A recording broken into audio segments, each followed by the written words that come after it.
This year, Moraitis School is celebrating its 80th anniversary. 80 years is a long time, so we asked ourselves, what are some of the key events that took place in this 80-year period? Well, we had a look at the book by Mr. Alexis Dimara, and this is what we came up with. In 1925, Charles Bertin, a Swiss mathematician, moves to Athens and starts working as a teacher. In 1936, he creates the Lycée d'Athènes, or Pρωτοπολείο Αθηνών, in a beautiful building in the city center. The school quickly establishes itself as a forward-thinking institution. In its first year, there are just 73 students and only 11 teachers. The first student magazine is called Stinking Nettle, Tsugnida. English is taught by using gramophone records, which means that English teachers are not needed. Students are required to wear uniforms and teachers formal clothes. Athens in the 30s is a completely different place. Just looking at pictures makes you realize how much the country has changed.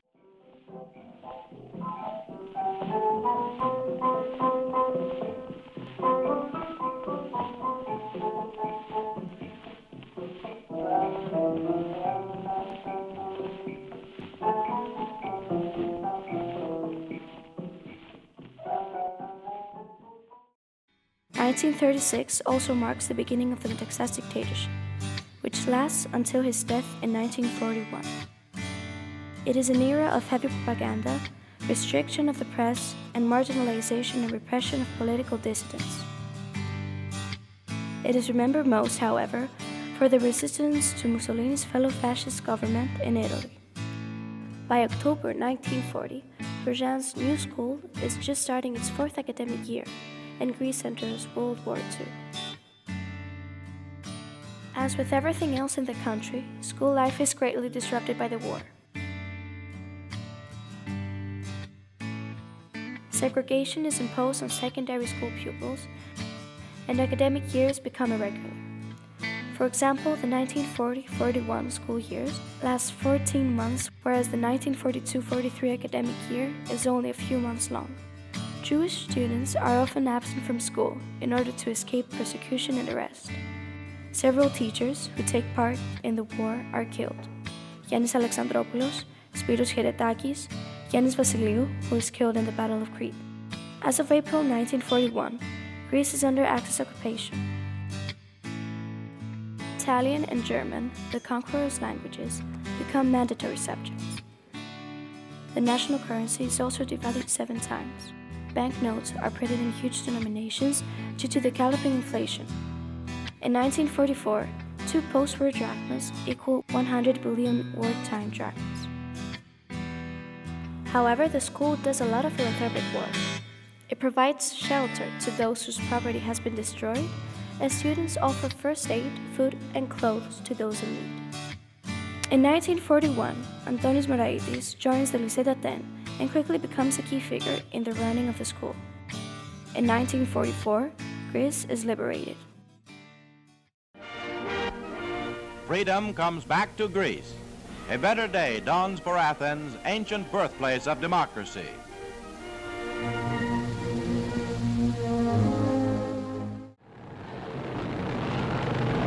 This is a moment the people of Greece will never forget. The years that follow Greece's liberation are no less turbulent. The country is embroiled in a bitter civil war whose repercussions are in many ways still visible. Amidst all these difficulties, the school continues to grow. In 1940, 356 students attend the school, a number which by 1952 has grown to 635. In 1952, Charles Bertin dies. Antonis Moraitis becomes the new principal and moves the school from the city center to the suburbs.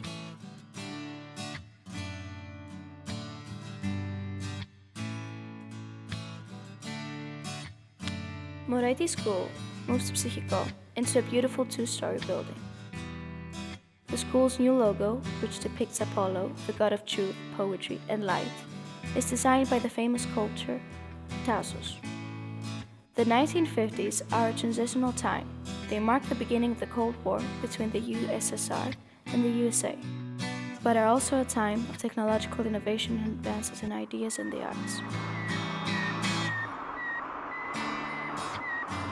CBS Television presents a special report on Sputnik 1, the Soviet space satellite. Athens in the 50s shows signs of the optimism of the time.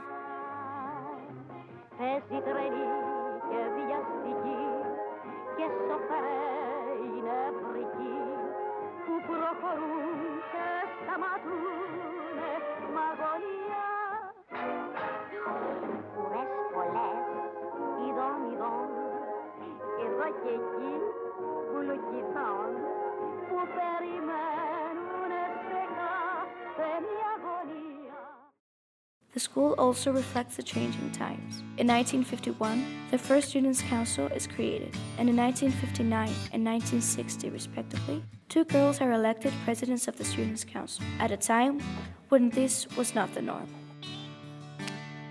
A number of plays by well-established playwrights are staged. The Turn of the Screw, The Wedding, and Uncle Tom's Cabin. School clubs are also created in 1962, and the school embraces the openness in thought and the latest educational practices of the 60s. However, this period of excitement and freedom comes to an abrupt halt. On April 21, 1967, just as schools break up for the Easter holidays, the junta takes over, making it the second dictatorship in Greece in a 30-year span.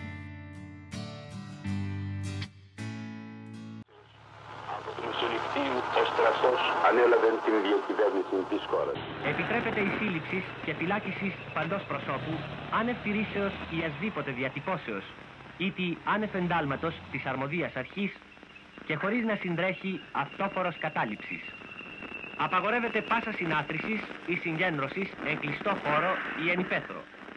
Πάσα τι αυτή θα διαλύεται δια των όπλων. While the junta signals a time of repression and political unrest in Greece, much of the Western world is going through radical cultural and political changes. The late 60s usher the dawn of the youth movements and counterculture, which challenge all established norms.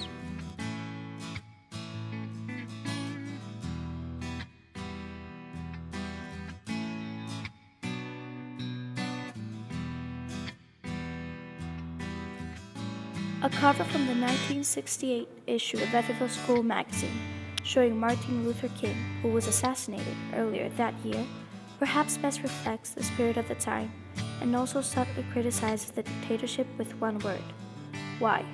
In 1971, the old school building is demolished. The only reminders of the former structure are the 2 pillars that still stand in the entrance. Among the features of the new building are the large theater and the library, which is created by 2 academics who had been blacklisted by the junta. Another achievement is the creation of the Εταιρεία Σπουδών, which offers writers a platform to express their ideas freely. In November 1973, after 7 years in power, the dictatorship comes to an end.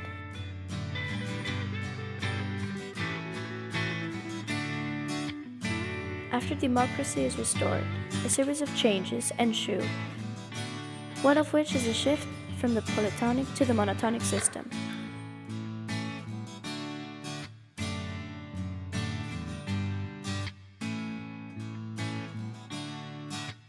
In the 70s, the school makes its first efforts to create an annual end-of-year event.